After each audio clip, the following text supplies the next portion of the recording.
SMK negeri yang berada di Kabupaten Rembang ketahuan melakukan pungutan liar atau pungli yang berkedok infak.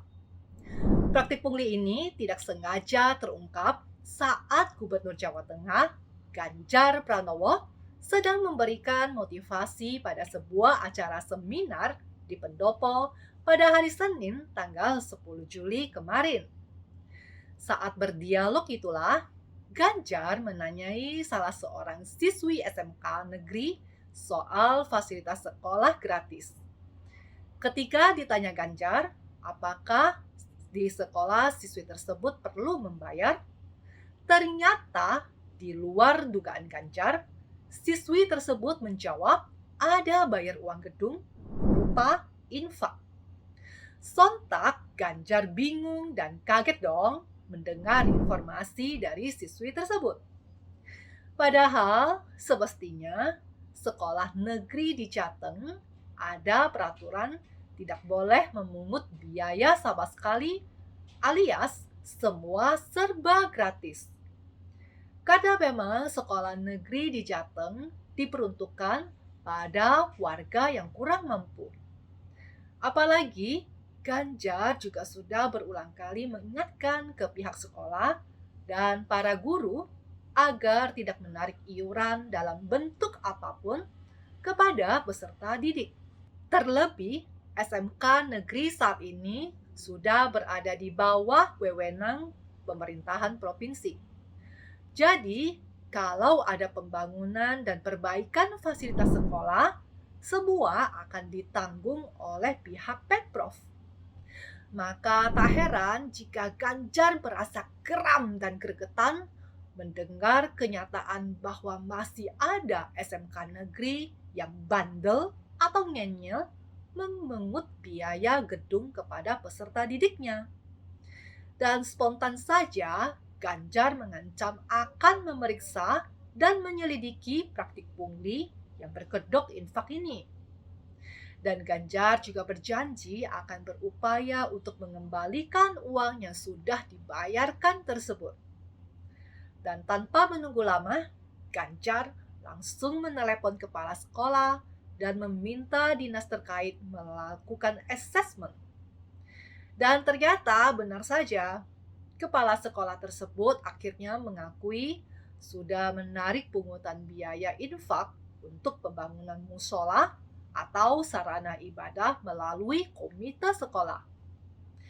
Dari hasil pemeriksaan baru ketahuan kalau pungli untuk pembangunan musola itu sudah dilakukan sejak tahun 2022 yang lalu. Dari total siswa 534 di SMKN 1 Saleh, ada sekitar 460 diantaranya sudah membayar. Kemudian 44 siswa tidak membayar karena tergolong tidak mampu. Sedangkan 30 siswa lainnya tidak membayar dengan pertimbangan sudah masuk tahun keempat. Setelah terbukti pihak sekolah menarik pungli dengan berkedok infak dari peserta didik, maka kepala sekolah SMK 1 Saleh, Kabupaten Rembang, langsung dibebas tugaskan dari jabatannya. Memang itu sudah konsekuensi yang harus diterima oknum kepala sekolah yang melakukan pungli. Apa yang dilakukan oleh Ganjar adalah presiden baik atau contoh baik bagi pemberantasan praktik pungli di wilayah Jateng. Jadi kita bisa lihat ketegasan Pak Ganjar dalam menumpas pungli bukan cuma gertak sambal, tapi juga langsung pecah. Dan tentu saja sasaran pemberantasan pungli ini tidak hanya terbatas pada sekolah-sekolah negeri saja, tapi juga bagi aparat-aparat terkait di Pemprov Jateng. Praktik pungli ini memang sangat meresahkan, meskipun terkadang nominalnya tidak terlalu besar, seperti yang terjadi di SMK 1 Saleh. Walaupun nominalnya hanya Rp300.000. Mungkin bagi sebagian dari kita, uang Rp300.000 tidak terlalu besar. Akan tetapi, jika kita lihat kembali, kalau sekolah negeri di Jateng itu memang diperuntukkan bagi kalangan yang kurang mampu untuk mengenyam pendidikan. Jadi, tentu saja pungli sebesar 300.000 itu sangat berat jika dibebankan pada kalangan warga yang tidak mampu. Jadi, praktek pungli ini bukan hanya sekedar masalah nominal. Akan tetapi, ini sudah masuk ke ranah korupsi. Dan ini sangat meresahkan. Sebagai pemimpin kekinian, Ganjar Pranowo ini sangat intens memanfaatkan media sosialnya sebagai sarana komunikasi antara pihak pemerintah dengan rakyatnya.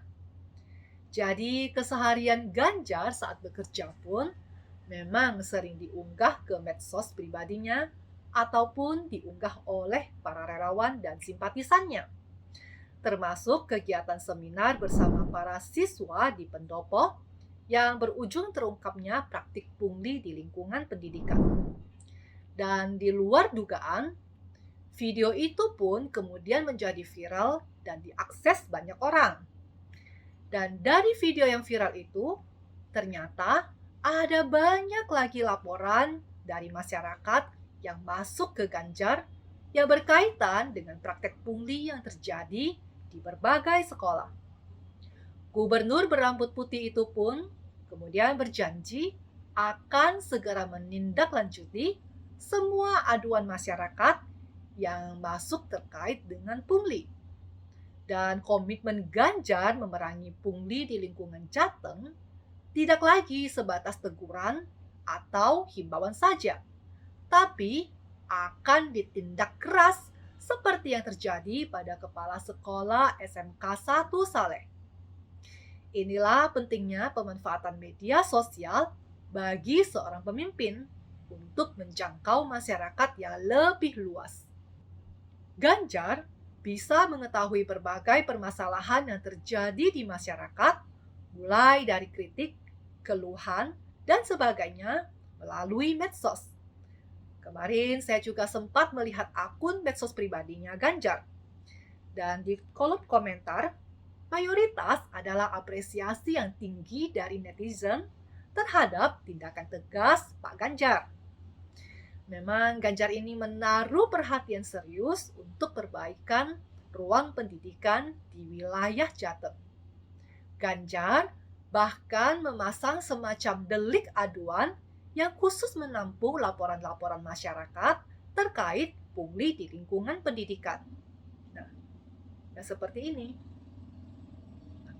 Perlu diketahui, bukan kali ini saja loh, Ganjar bersikap tegas terhadap segala bentuk pungli di dunia pendidikan.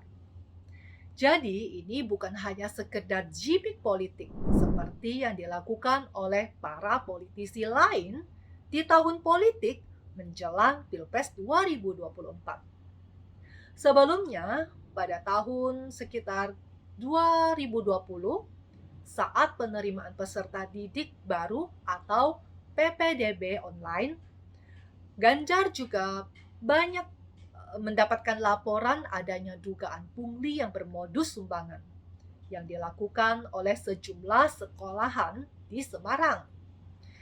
Ganjar langsung melakukan sidak ke sejumlah sekolah untuk mengecek langsung proses verifikasi dan validasi calon peserta didik baru. Dan di sana, Ganjar langsung mengultimatum sejumlah sekolah agar tidak menarik pungutan apapun kepada siswa baru.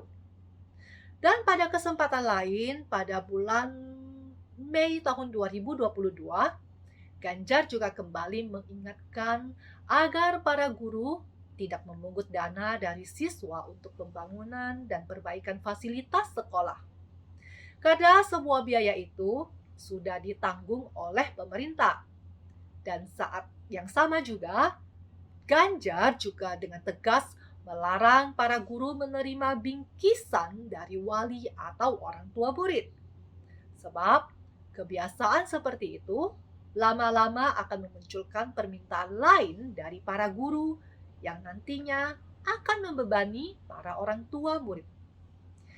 Kejadian serupa juga pernah terjadi pada awal September tahun 2022 yang lalu, saat Ganjar melakukan kunjungan kerja di SD Wonosobo. Dalam kunjungan tersebut, Ganjar sedang bercengkerama dengan seorang siswa SD. Dan tanpa sengaja terungkap adanya pungutan iuran sebesar 25.000 sampai 30.000 per bulan. Dan lucunya lagi, saat itu sang kepala sekolah juga berada di tempat yang sama sedang mendengarkan percakapan Ganjar dengan bocah tersebut. Sang kepala sekolah pun langsung menyangkal dengan menyebut bahwa iuran itu adalah infak. Dan saat itu juga, Ganjar dengan tegas mengatakan jika institusi pendidikan dari SD hingga SMA negeri harus benar-benar gratis, tanpa pungutan SPP dan tidak ada pungutan apapun termasuk infak. Ganjar juga pernah memberi pesan tegas kepada pihak sekolah, panitia, dan para guru agar menghilangkan budaya titip calon siswa pada pelaksanaan proses seleksi PPDB pada tingkat SMA atau SMK tahun ajaran 2022 hingga 2023. Keseriusan dan komitmen Ganjar Pranowo memberantas pungli ini patut diteladani oleh pemimpin-pemimpin di daerah lain. Dan beberapa contoh kasus yang tadi sudah saya rangkum sudah sering dilakoni oleh Ganjar jauh sebelum ia dideklarasikan sebagai bakal calon presiden oleh partainya PDI Perjuangan. Apakah bakal calon presiden lain seperti Prabowo Subianto ataupun Anies Baswedan punya track record memberantas pungli? Tentu saja tidak. Hanya capres berambut putih ini saja yang punya track record seperti ini. Maka tidak salah jika Presiden Jokowi pernah menyebutkan bahwa Ganjar Pranowo sebagai sosok pemimpin yang punya nyali dan punya keberanian untuk memimpin bangsa sebesar bangsa Indonesia. Bersama saya Yanti, don't be silent majority, speak up.